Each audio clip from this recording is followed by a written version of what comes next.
All right, I show 12 noon, so let's go ahead and call the meeting to order. First item on the agenda is the roll call of the board. I would like to go ahead and do that just as a formality. So the chair is present. Ms. Ford, will you identify yourself? I'm here. Ms. McAdams? I'm here. And Ms. Romerman? Here. Mr. Bennett? Mr. Bennett? Mr. Bennett? We'll let the record reflect that Mr. Bennett is not present for the meeting.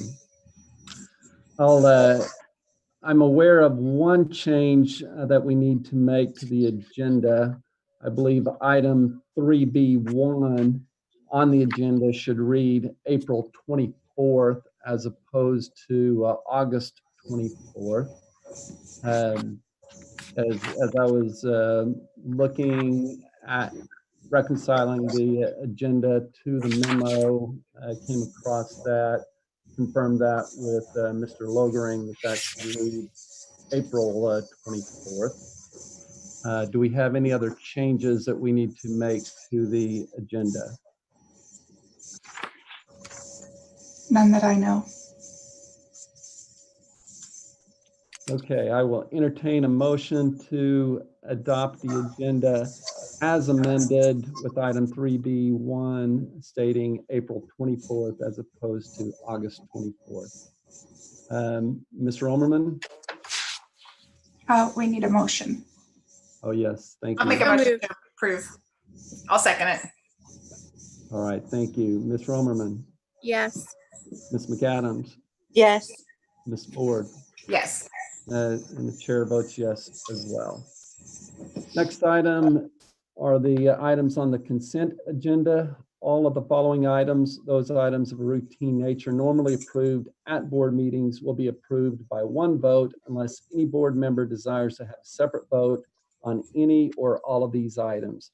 The consent agenda consists of the discussion, consideration, and action on the following items, items A through G. Move for approval. Second. Any discussion? Ms. McAdams? Yes. Ms. Ford? Yes. Ms. Romerman? Yes. And the chair votes yes as well. We will move to the business agenda. Consider and take action on a resolution to change the school calendar and ensure employee pay for the 2019-2020 school year. Dr. Hartzler. Thank you, Mr. Kinnear. Board members, this is a change to the calendar, as you know, that we had set out even with the change that was approved last month. And at this point, I would like to ask the board to consider May 15th to be the last day of this school year. Move to approve. Second. I do have a question. Is May 15th the last day for students and teachers? So May 15th will be the last official day for students, and then we'll ask teachers to come back on the 18th to close out the year. Okay. Ms. Ford? Yes. Ms. McAdams? Yes. Ms. Romerman? Yes. The chair votes yes as well. Personnel, consider and take action on the reopening of the 2019-2020 early retirement incentive program until April 24th, 2020. Mr. Logering. Thank you, President Kinnear, members of the board, Dr. Hartzler. We are asking the board to go ahead and consider to reopen the ERI for the 1920 school year. With the upcoming changes with the shelter in order place and the potential for loss in revenue, we wanted to give staff members another opportunity if they wanted to reconsider going out. We've given them a notice ahead of time here that this would be coming up and asked them to contact us if they were interested. and we've given them until April 24th to respond with your approval. This allows them to get on this year's ERI, and we would provide you with updated ERI information. The goal of this is, if should somebody decide to make a change, this would allow us to have some additional open positions potentially for the 2021 year if revenues continue to fall short and they reduce the school's budgets. I'd be happy to answer any questions if you have any. Have you had anyone express interest at this point?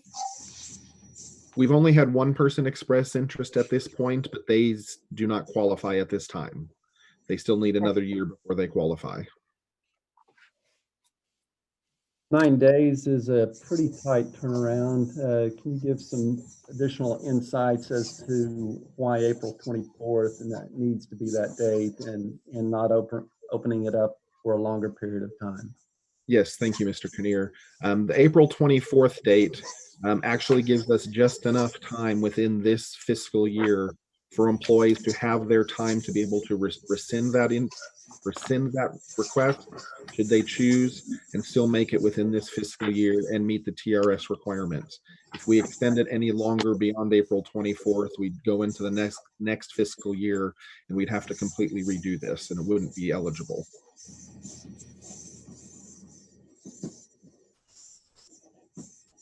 Move for approval. Second. Any other questions or further discussion? All right, Ms. Romerman, Yes. Ms. McAdams, Yes. Ms. Ford, Yes. and the chair votes yes as well. School operations, consider and take action on a resolution to grant emergency powers to the superintendent, Dr. Hartzler. Can we go back, I think, on item 2 on school operations? Is there one on there for Miss regarding the blanket purchase order? So I've got that on item 2. So on my schedule, I've got the superintendent Okay, yes. as item 1. I'm sorry, I was looking ahead of you on that one here. So thank you, Mr. Kinnear. Board members, I am respectfully asking that you consider approving a resolution to grant the superintendent emergency powers as long as the governor has declared a state of emergency due to the COVID-19 virus. Basically, what this allows the superintendent to do is to waive board policies or provisions that might deem necessary in order to carry out the operational functions and the safety functions of our organization. And the other thing is too, it also allows the superintendent the authority to enter into contracts without prior board approval for any dollar amount. But at the same time, we will make sure that if that does occur, that we will bring the item back to the board at the next board meeting that we have. An example of that that we're starting to experience may be with technology.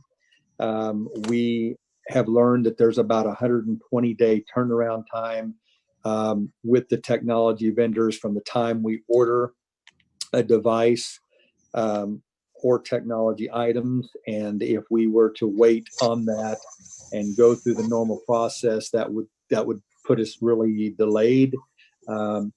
As I think all of you know, we truly have, and I have to credit Todd Borland and his Dartmoor and the technology team. They have gone above and beyond to pretty much repurpose and empty out the devices, the technology devices at our sites to make sure that we're meeting the needs of our students during this distance learning plan that we have launched. So that's just one example of why we might need that coming up here, but at the same time, we will make sure to bring the item to the board so that the board is aware of any or all contracts that might be waived prior to board approval.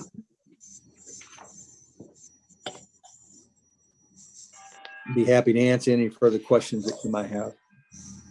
So have we in technology, it seems like things are going pretty well. Do we see where we're going to have to spend a lot more money on technology? Or does it look like everything's going pretty well with the home learning so far? I'll let Gart, Mr. Morris, and Mr. Borland weigh in on that, or Ms. Calvin if they'd like to.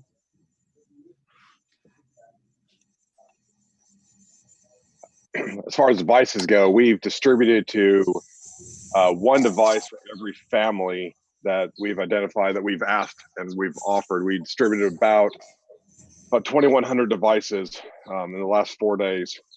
So the need for this school year, I think, has been met. The question is going forward. We got a lot of families were concerned about one device being shared between 4 or 5 kids. So we still have a lot of need that's available.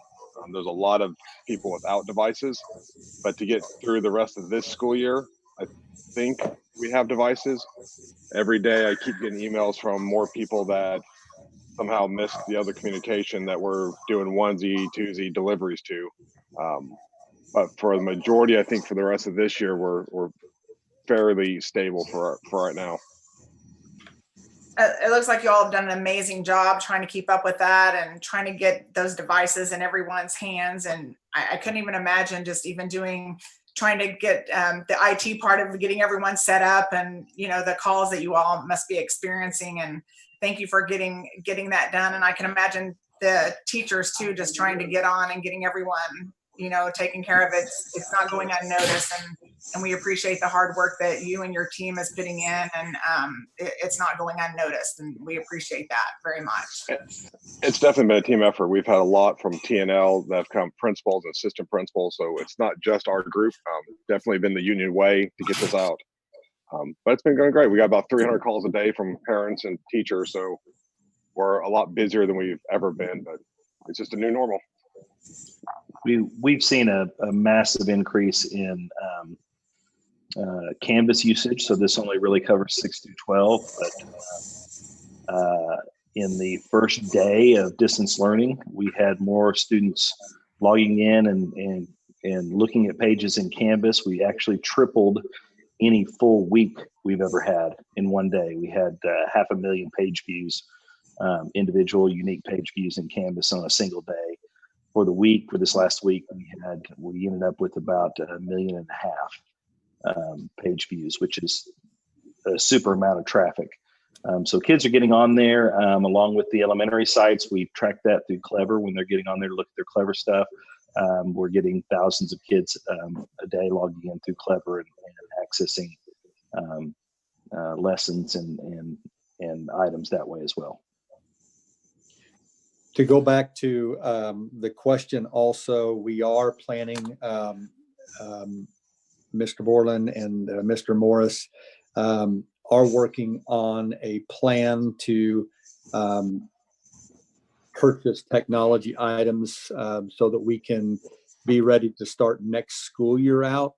I don't have that number in front of me, but I will tell you it is a very significant cost that we may be taking on to make sure that we move more to a one-to-one initiative for K through 8. And that is all part of, again, planning for next school year and really not knowing what's going to happen with the virus.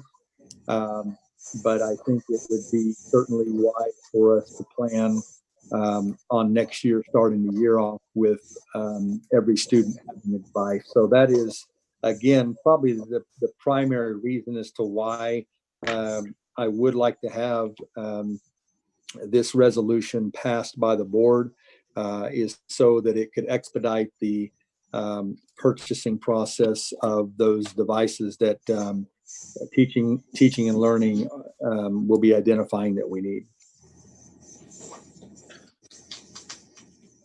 Thank you. Ms. Romerman, Ms. McAdams, any questions, comments that you all have on this item? I don't think so. I think the only comment that I would make is I've gone back through the board policies. I would have argued that such authority and already vests with you, Dr. Hartzler. Nevertheless, I'm comfortable giving consideration to this to more formalize that, which I believe already exists anyway.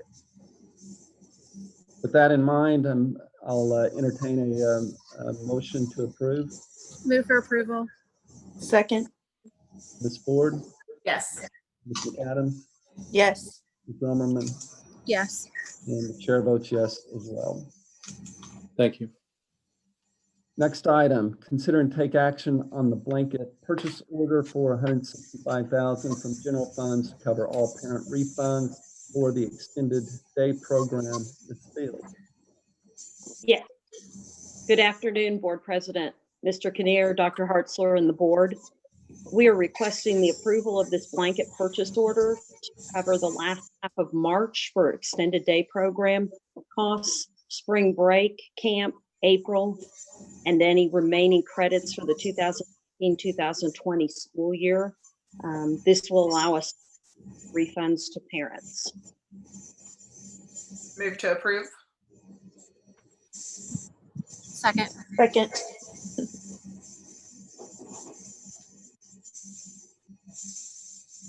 Ms. McAdams, Yes. Ms. Ford, Yes. Ms. Romerman, Yes. and the chair votes yes as well. Thank you. Consider and take action on the purchase of 336 laptops and accessories for teachers from Trinity 3 LLC in the amount of $367,484 from bond funds. Mr. Borland. Yes, good evening. This purchase will cover the replacement cycle. We've got the teachers set on a 4-year replacement cycle. Every teacher laptop's warranted now for 4 years from Trinity, and we've divided up into 3 different sections. This year is the second phase of this. With the COVID outbreak and working from home, we've had to pull every single device we could find in order to provide mobile devices for secretaries and those staff members that traditionally did not have a mobile device. So our supply is almost exhausted. We do not have any extra spare. So this will provide new laptops to the classroom teachers, as well as provide about 300 spare units that we're going to be able to distribute to whatever staff members we need, replace some laptops that are close to not being functional any longer, as well as providing some student use in elementary sites. Borland, did I understand that will also have that they will all have docking stations with them? Yeah, this will be a full set. There'll be a docking station, backpack, and a laptop for them. Yeah. The monitors, our monitors last forever, so we don't need to replace the monitors, which is a substantial savings. So we'll reuse their existing monitors from their desk. Well, I've certainly found on a personal note for that to be a very efficient means, and even more so in this environment. So I was curious if this was brought on by the current situation or if that was standard practice that they would all be docking stations anyway. Yeah, all of our teachers are, all of our classroom certified teachers are laptops with the docking station. And we've done that for the last 5 or 6 years now, probably. So this will be a second iteration for them. Any questions or further discussion? Move for approval. Second. Ms. Romerman, Yes. Ms. McAdams, Yes. Ms. Ford, Yes. and chair votes yes as well. Consider and take action on the contract of sale with Tulsa Children's Coalition, Inc. for the purchase of property located on the Rosa Parks Early Childhood Education Center campus, the amount of $5,500,000 from bond funds. Mr. Bushyhead, I believe. Yes, President Kinnear, Board. As you know, in our annual bond issues, we have put money back to purchase the Rosa Parks Early Childhood Education Center. At the onset of construction, that was the plan at some point that we would purchase that facility.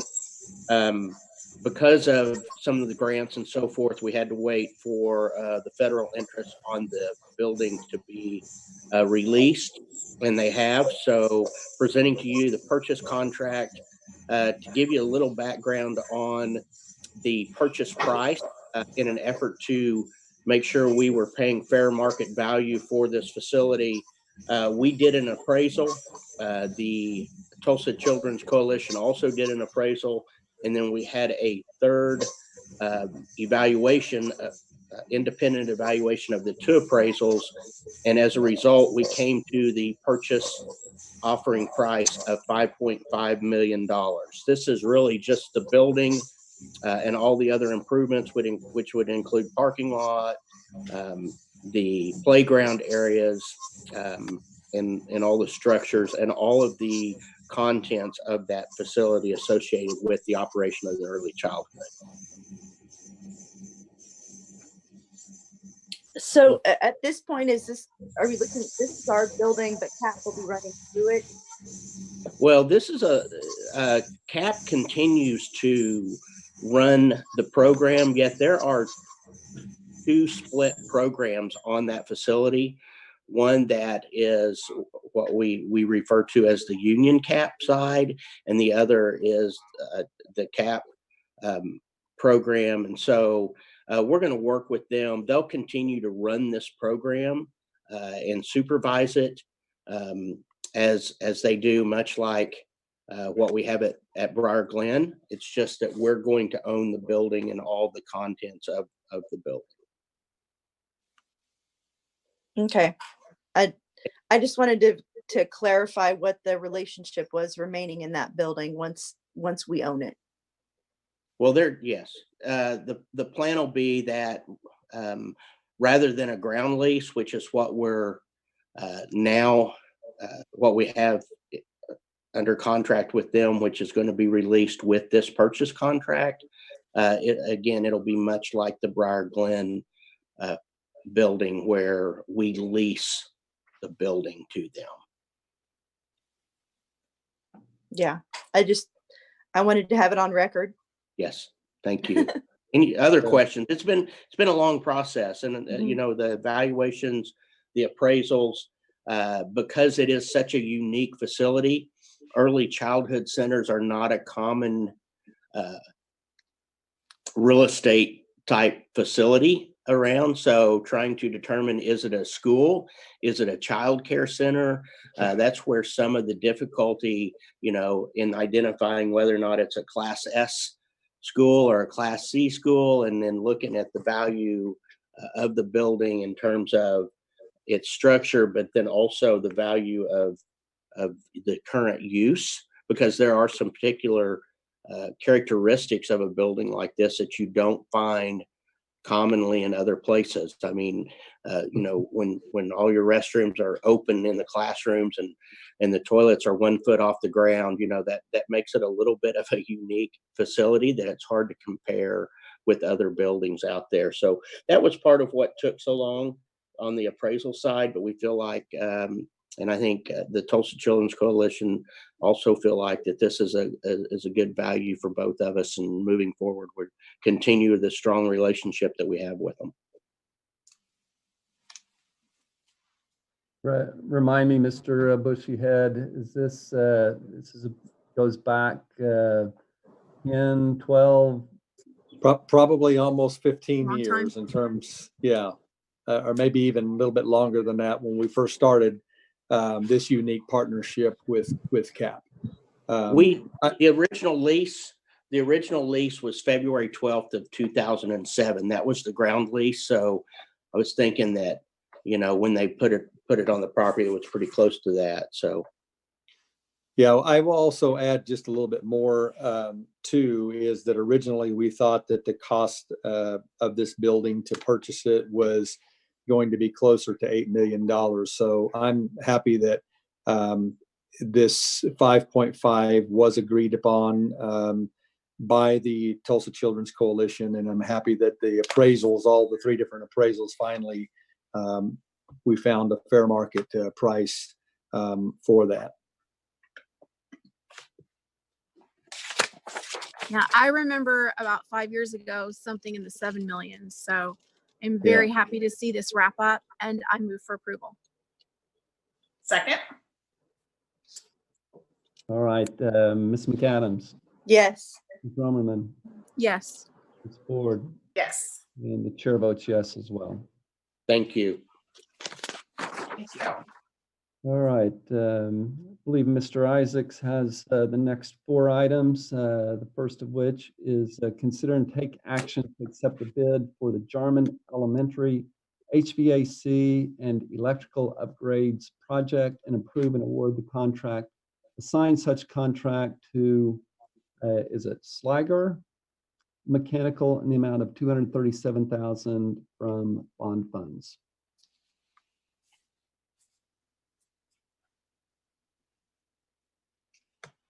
Mr. Isaacs, I believe you are muted. There you go.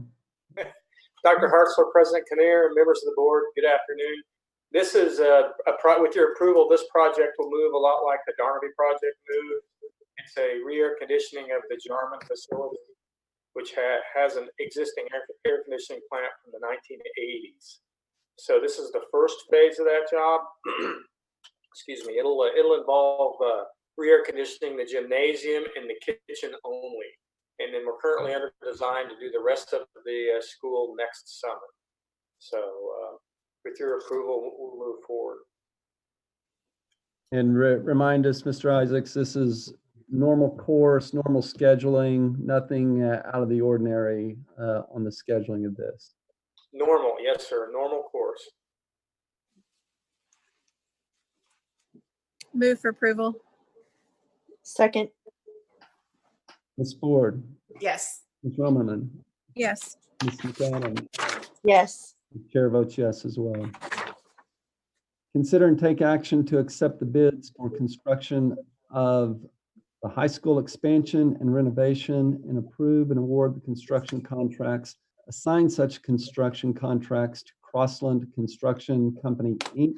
with price amendment number 6 in the amount of $169,128 from bond funds.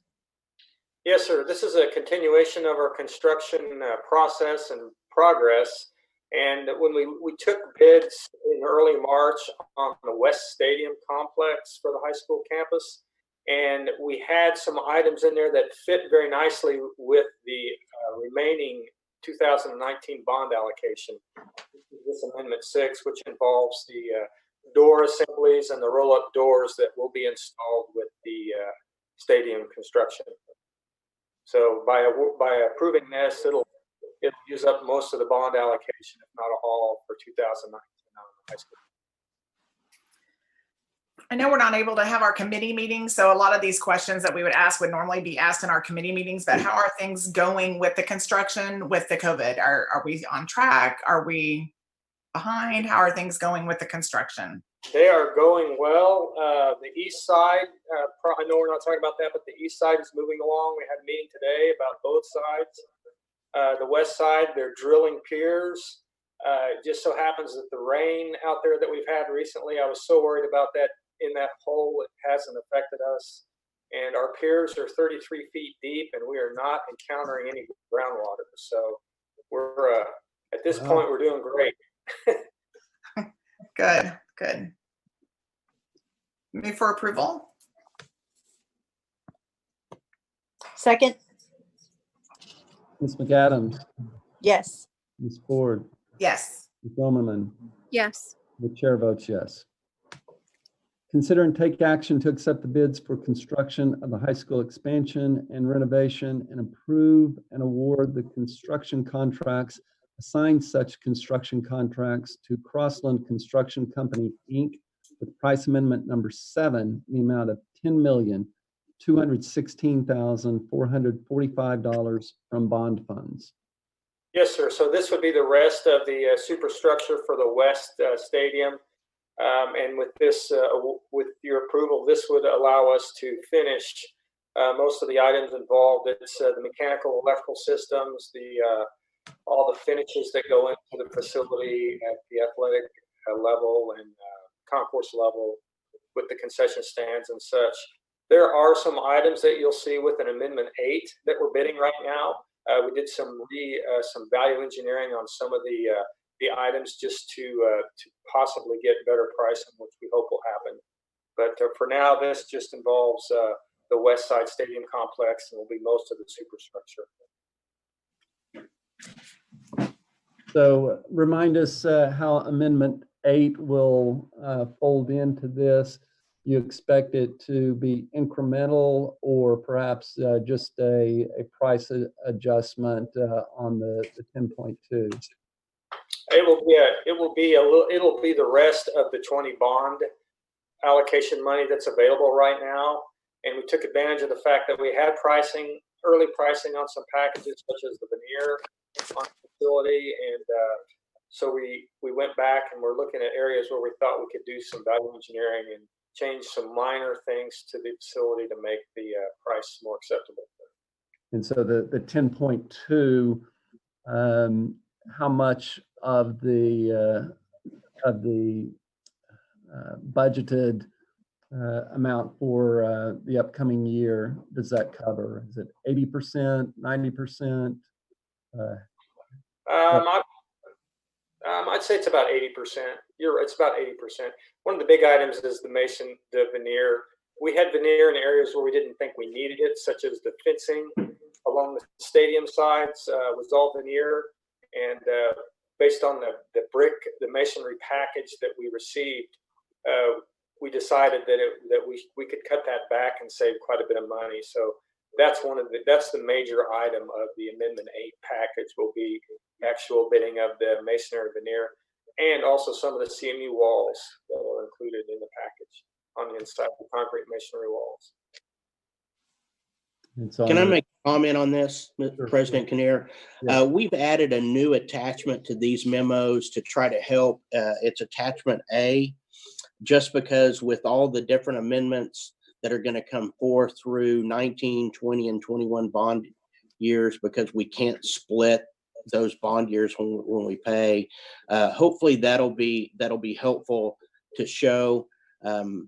Part of the issue always is you don't know what it's really going to cost until you open bids. So we have had to go in and value engineer some things and reduce some cost items so that we can remain in budget. Because at the conclusion of the West Stadium, we also have the band building that we're going to be constructing, and then we have the infill items. And so we're trying to make sure that we have enough money in that at the end in the 21 bond money. But that's why you see some of these amendments coming at separate times, is we're either pricing current contracts to where they're reducing some scope and finding ways for us to save money, maybe terms of product selection, for example, one brick over another brick, or one block over another block may be cheaper. But that's why we've split those up so you can kind of track and see what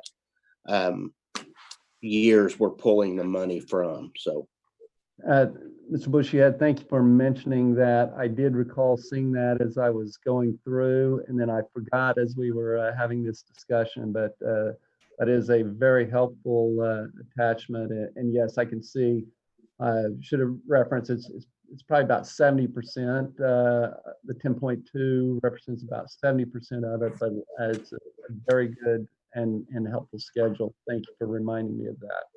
Well, we had to do that partly because it's pretty confusing for us too. So.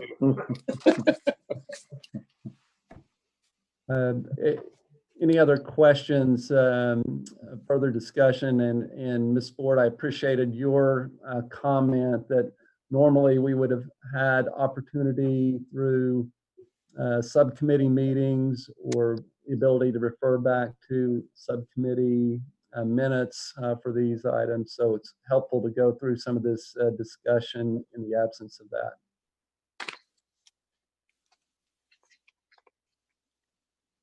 Move for approval. Second.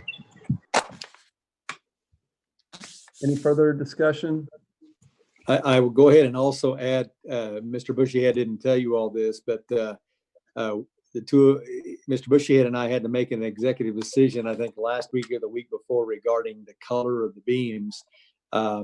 Red, just believe it or not, we love red, but it was a bit much, and knowing that potentially that red probably would fade into a pink, we really didn't think it would be appropriate to put that color on our cross beam. So I know these drawings and the colors, we've had different iterations, but I wanted to go ahead and let you know that we made that decision about a week and a half ago. We trust your decisions.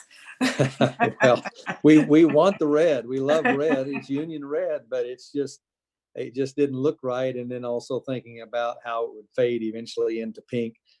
Probably Coach Fred and the football team wouldn't necessarily care to have that color as maybe the prominent color on the stadium. So. All right, very good. I believe we have a motion and a second. So Ms. Romerman. Yes. Yes. Ms. McAdams. Yes. And the chair votes yes. And let's see, consider and take action to accept the proposal for pre-construction services for the baseball softball complex renovation and award the contract to Crossland Construction Inc. Yes, sir. We had a selection process. We involved Manhattan Construction and Appholtz, and the committee agreed that Crossland would be the best fit for this type of work. It's going to be an earthwork, heavy construction type job. So we selected Crossland to help with our baseball, softball improvements. And with your approval, very shortly, we'll be probably advertising bids to get this work started.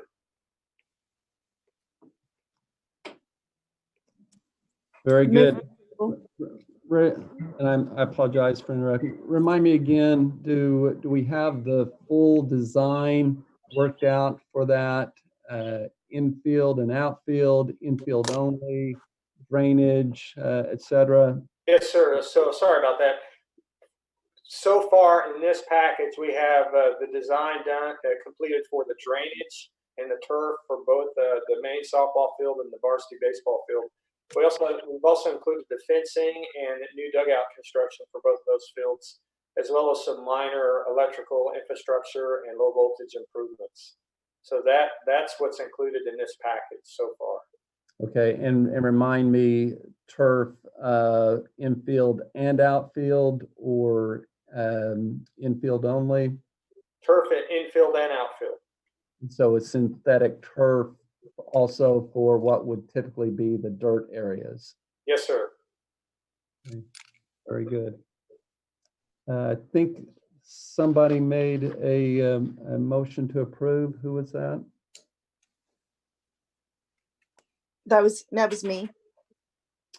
All right, we got a motion. Do I hear a second? I'll second it. Lisa. Any further questions or comments? Ms. Romerman, Yes. Ms. McAdams, Yes. Ms. Ford, Yes. and the chair votes yes as well. Thank you. All right, I wanted to thank everybody for their attendance. At this point, I will entertain a motion for adjournment. So moved. Second. Ms. McAdams, Yes. Ms. Romerman, Yes. Ms. Ford, Yes. the chair votes yes as well, and we are officially adjourned. Thank you.